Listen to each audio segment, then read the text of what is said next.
সারা বাংলাদেশের চোখ এখন ফেনীতে। পুরো ফেনী তলিয়ে গিয়েছে, ডুবছে সব ঘরবাড়ি। বিল্ডিং এর ওপর তলাতে উঠেও রক্ষা পাচ্ছেন না অনেকে। নিখোঁজ অনেক মানুষ, বিচ্ছিন্ন যোগাযোগ ব্যবস্থা। স্মরণকালের সবচেয়ে বাজে সময়টি যেন পার করছে ফেনীবাসী। একটি মানুষও ভালো নেই। জীবনের অনিশ্চয়তা আর উদ্বেগ উৎকণ্ঠায় দিন পার হচ্ছে সবার।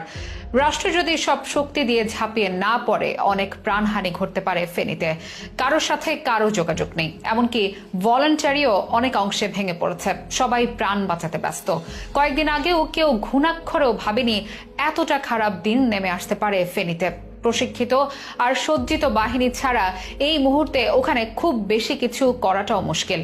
যতই সময় যাচ্ছে ফেনীতে বন্যা পরিস্থিতি ততই ভয়ঙ্কর হচ্ছে। বন্ধ হচ্ছে না উজান থেকে নেমে আসা পানির স্রোত ও ভারী বৃষ্টিপাত। সবশেষ কি অবস্থায় আছে ফেনী? কতটা ভয়াবহ হতে পারে ভবিষ্যৎ চিত্র? ইতিহাসে আগে এমন কখন হয়েছিল?